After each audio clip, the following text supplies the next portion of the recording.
Thank you. I am going to be, in fact, it's interesting. Eric found me through the Ag Hackathon process through another grower, but I'm a local guy here. I live in San Diego County, and I am affiliated with the Frank Conine Dairy, and we're going to go through that real quick.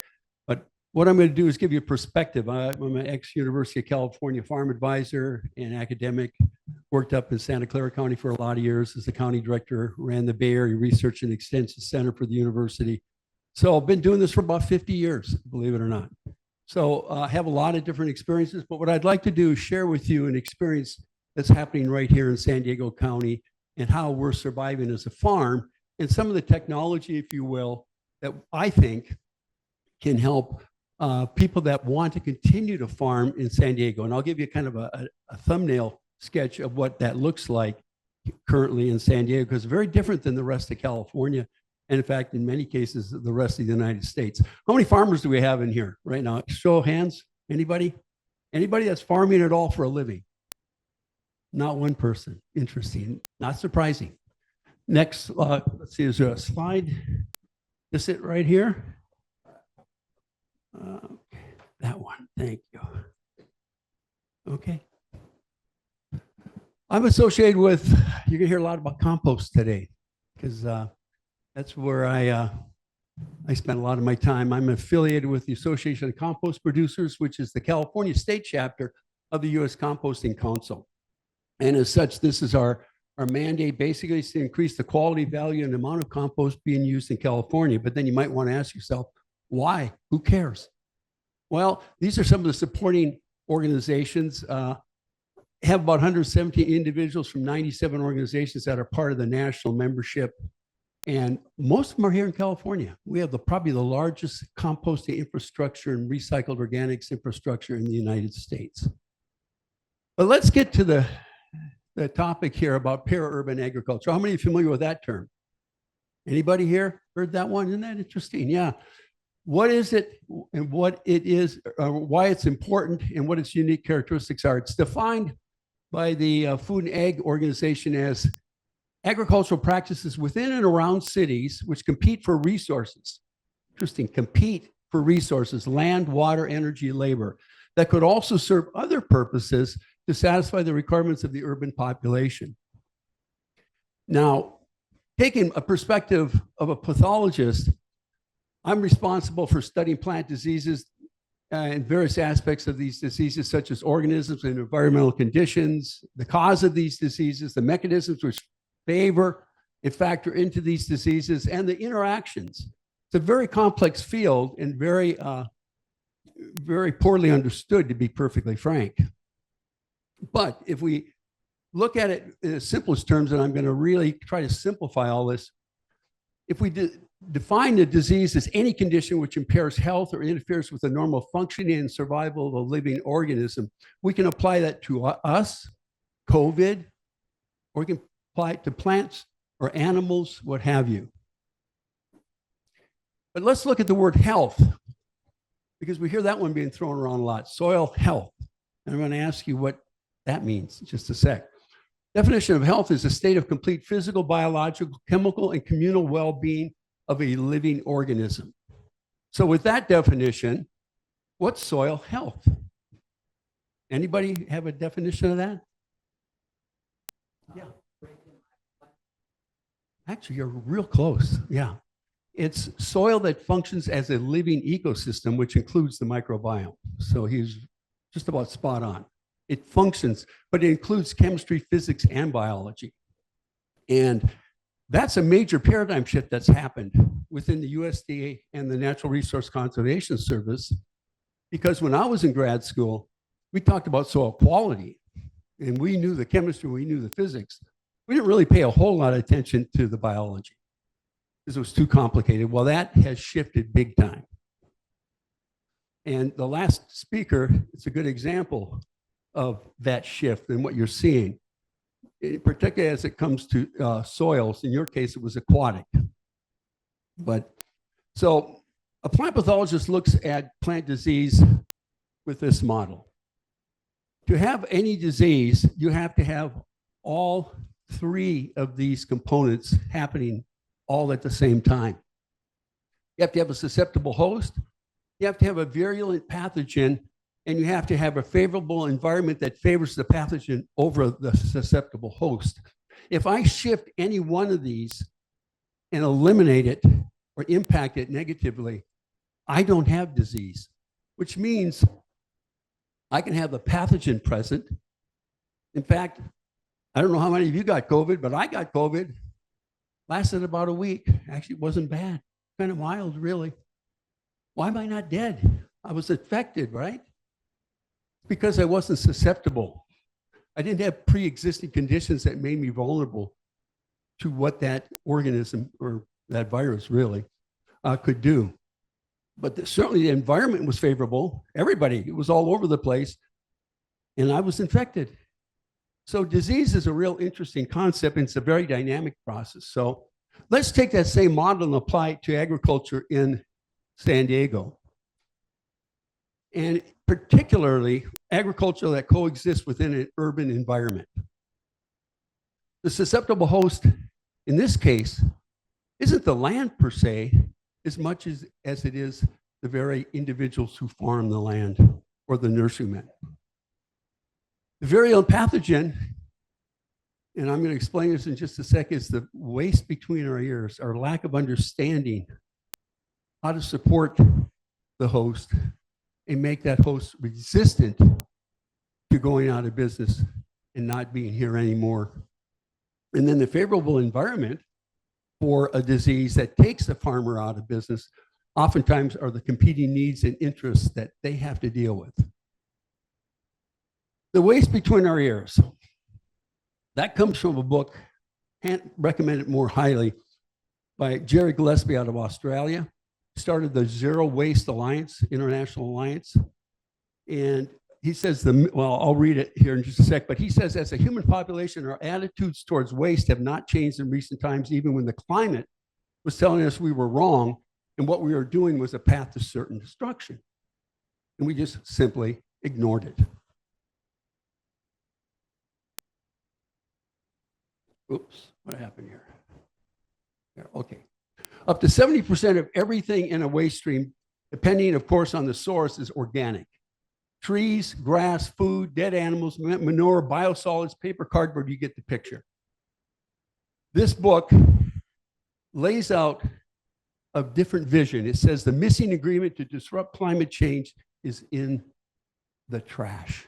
It's in what we call trash, which he will say is a concept, not a reality. Because in nature, it doesn't exist.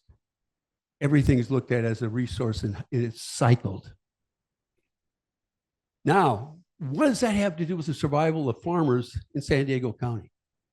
And I'm going to fly through a whole bunch of slides real quick here. Farms as ecosystem service providers. The last remaining commercial dairy farm in San Diego, I happened to work for Frank Conine. Started in 1962. There used to be well over 200 dairies in San Diego County. We're the very last one. And it owes its existence to its role in recycling organic waste via San Pasqual Valley Soils. That's just a subsidiary of the dairy. And composting and marketing a value-added amendment for creating soils that are a living ecosystem. To feed the biology in the soil, it needs, the organisms need carbon. That biome needs carbon. That's where the energy is coming from. So we do it. There's a pile of greens. And I'll give you an idea of how large. That's 2 weeks worth of material that we're taking in every day that would have gone to the landfill.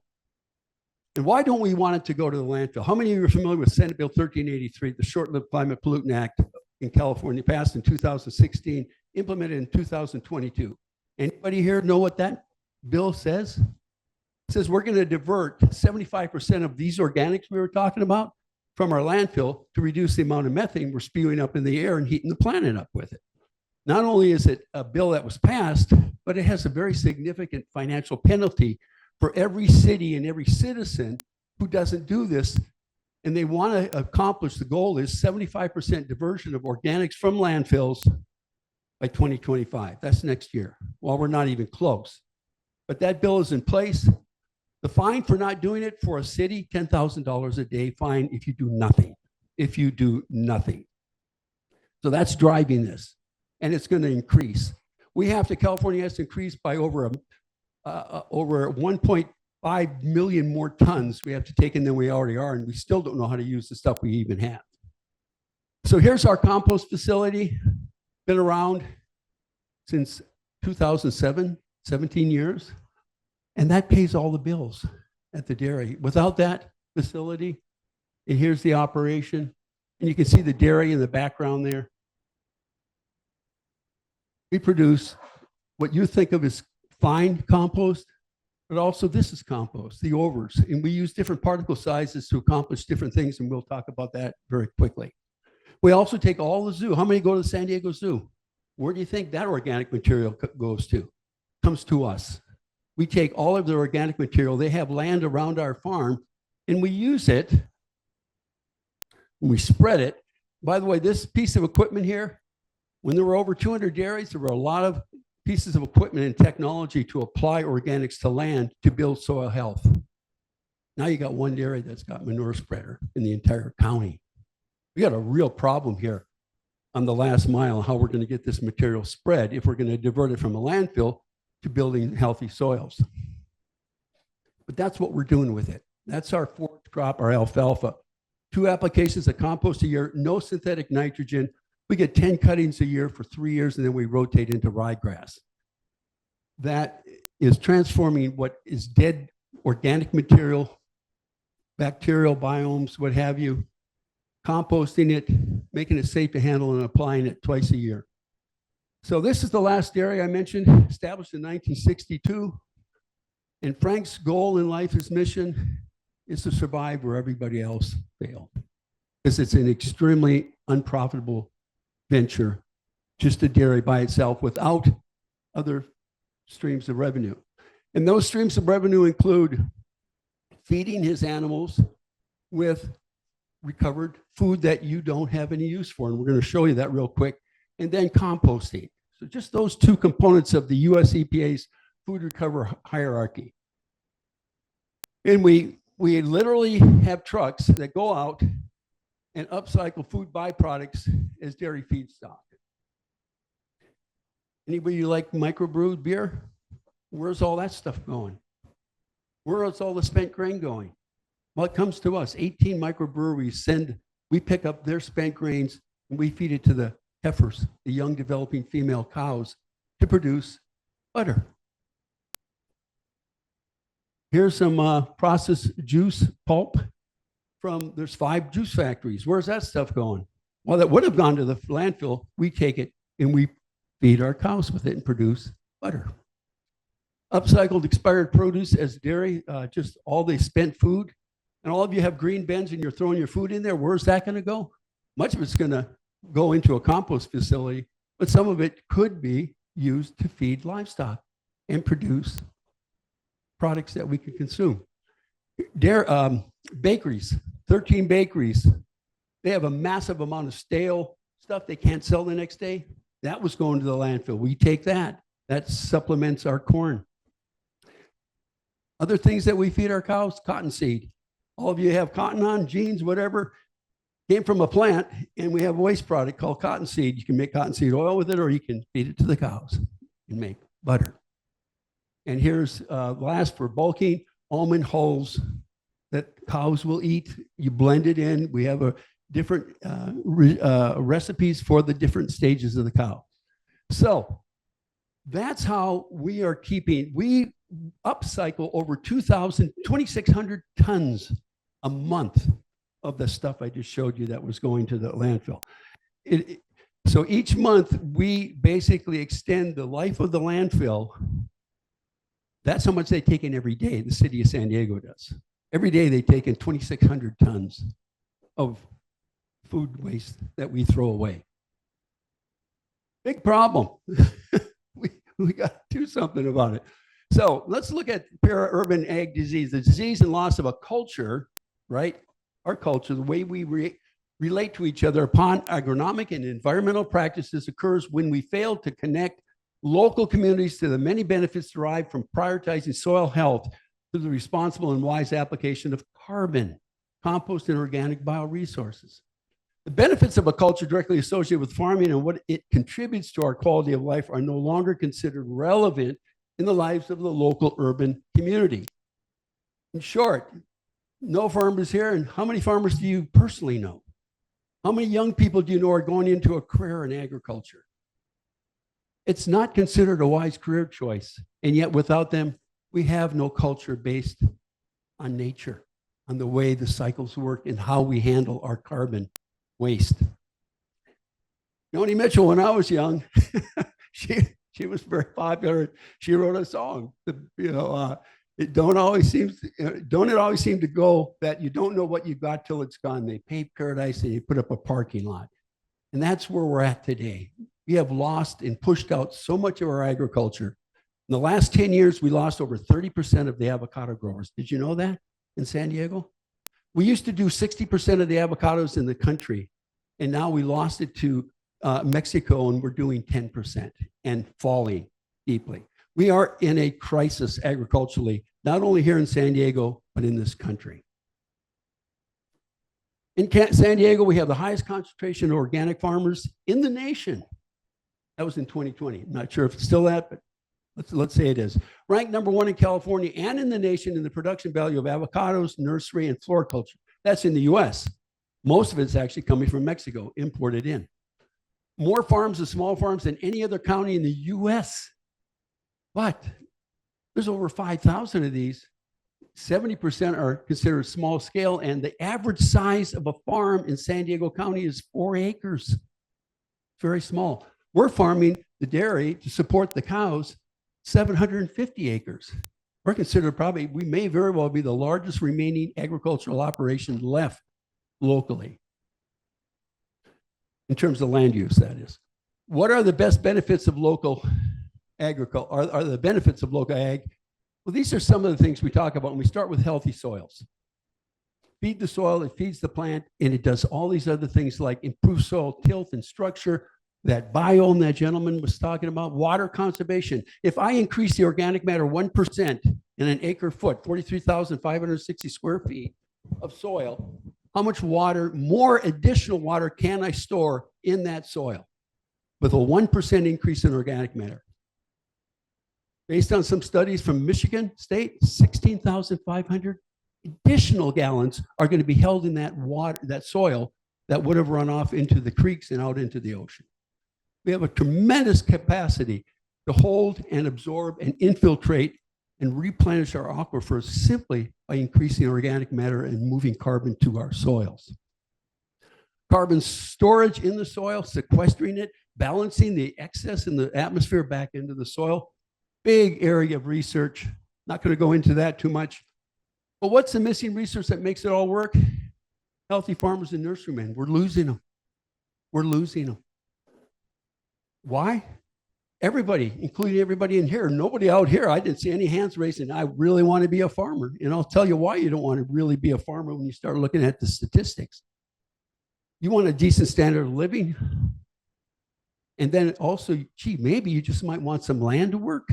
If you didn't inherit it, where are you going to find that?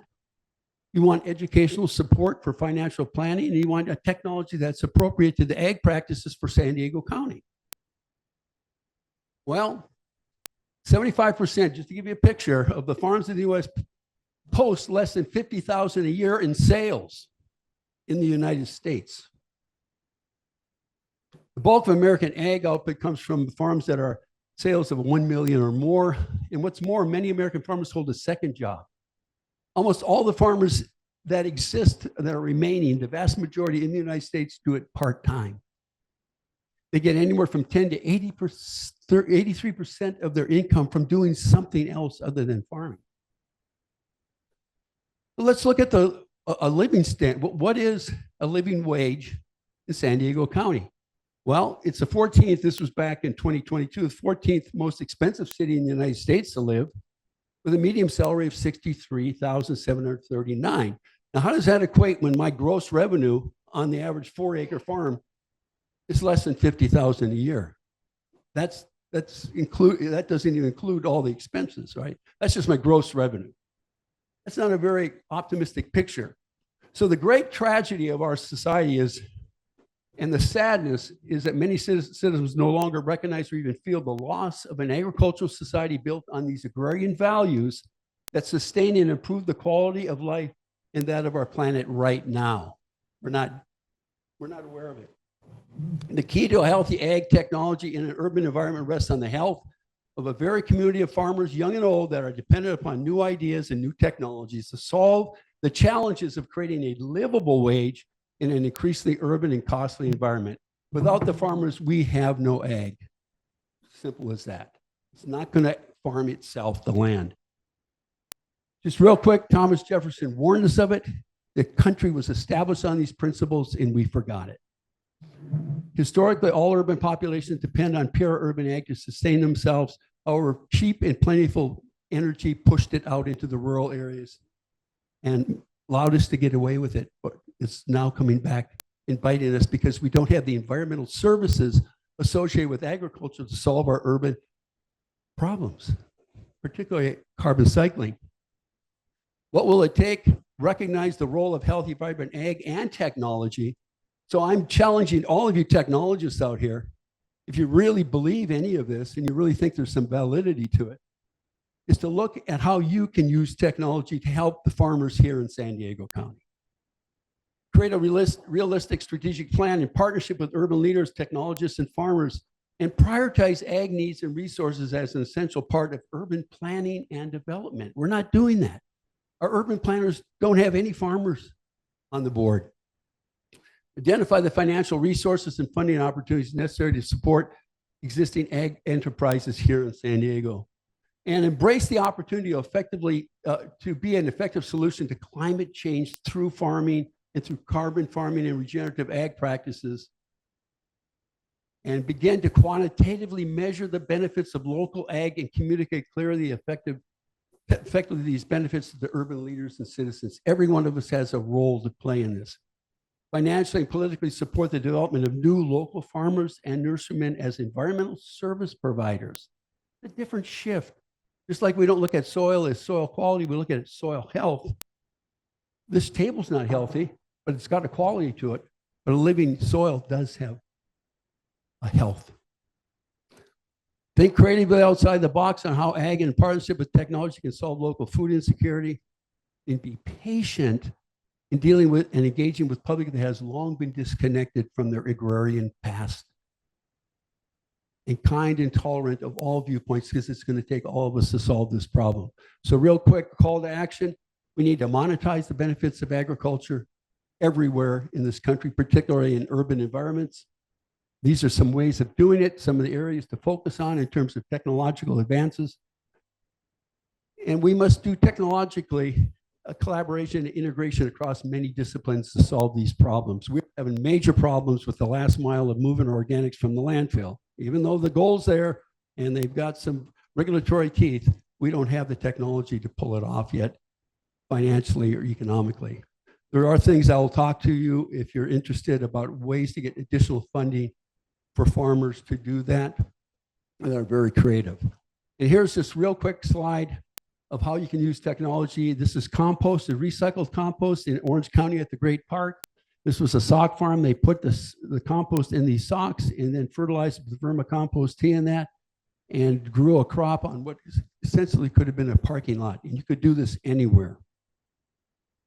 And you can see what you can do with recycled organics if you just think outside the box. And here it is on tables, so you don't have to bend over it. You want to save the farm workers back, just elevate your socks. Here it is at a school. This is Rod Tyler, who developed the garden sock concept of using a mesh filled with recycled organics to grow vegetables and plants. Here it is at Bell Gardens High School, teaching young people with a program called Green, Globally Responsible Environmental Education Network. You can do this anywhere. Here it is at Huntington Beach, California's high school, where they're protecting the ocean quality by using socks to filter the contaminants coming off the high school lot. If San Diego ag is to have a hopeful future, then we must discover new ways of growing in urban areas that transform and repurpose this landscape in ways we never dreamed possible. I'll end with this. Food Chart Gardens, Eric and I were talking about it. one of the most beautiful places on the planet. This is what it started off with. It was a quarry. And it took one gardener, Mrs. Bouchard, that said, I don't like that and I don't accept that and we're not leaving it like that. And through years of research and education and effort and sweat, she converted it and transformed it to that. It's the same location. We can do this. And then I'm going to play this at the end. Hopefully, I guess what do I do to get this to play? I just want to leave you with this. This is Paul Harvey. Any of you remember Paul Harvey? Let's see if we can play it. I want you to hear what he wrote before he passed. Maybe not. It's about, on the eighth day, God created the farmer. And it talks about what it's like to be a farmer and why so few people, including everybody in this room, doesn't choose it as a career, and yet how important these people are in this community as to our very sustainability and our health as a community. But if it won't play, you said you were able to get it up earlier. It won't play. Just go to Paul Harvey.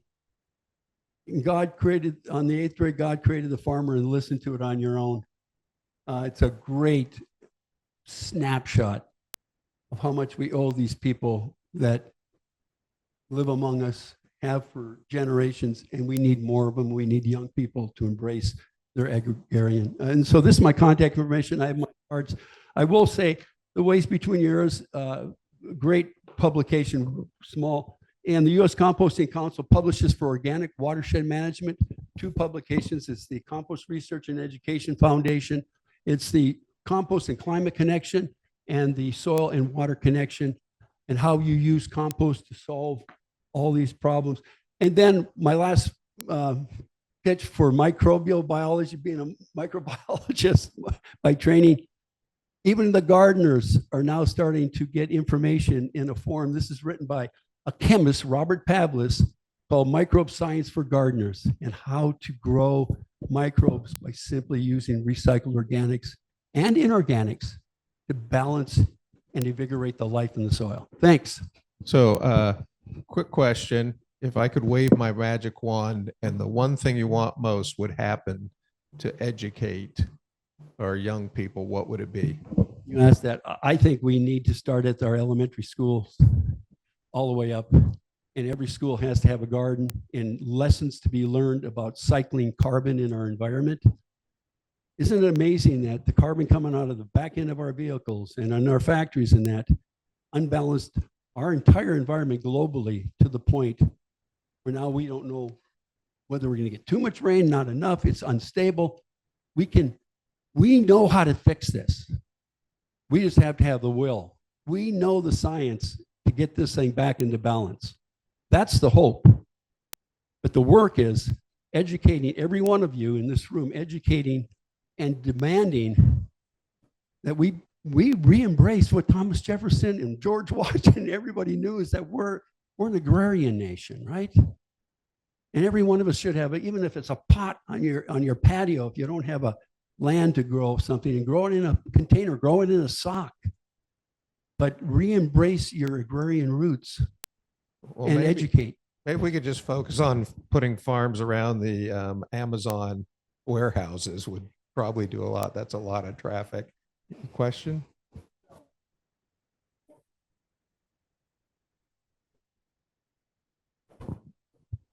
Agriculture, and it's true, unfortunately that's what we are seeing, right? But looking at the practical side of things, I mean, farmers are really smart. They would adapt any technology that would bring in value to them, and so from the standpoint of how could we create a passive income source for the farmers and encourage them to sort of adapt to these sort of best practices, right? I mean, in my career, I've seen in Red River Valley, and a lot of farmers moved away from growing sunflower because they got attracted to corn that could high yield and get better value for them, and so we lost a lot of sunflower acres in the Red River Valley to other technologies, and at the end of the day, how are we going to do the return on investment justification? So I'm just curious, from a practical standpoint, how do we make it happen? There is that willingness and there is that inclination, but Well, we can, I mean, the farmer is already busy doing a lot of these things, right? And, if we are telling them to adapt to regenerative or new practices, Yeah. which, I think comes at the expense of his time of managing his operations. So that's just more of a question or a comment, like, Yeah, and it's a big question, okay, because every situation is different. Farming in San Diego is very different, as you could see, from anywhere else in California. However, you have to first start by understanding what your resources are and what's unique about your particular area and what your advantages are. We have this phenomenal mild climate. That's why we have so many growers here and have so many people.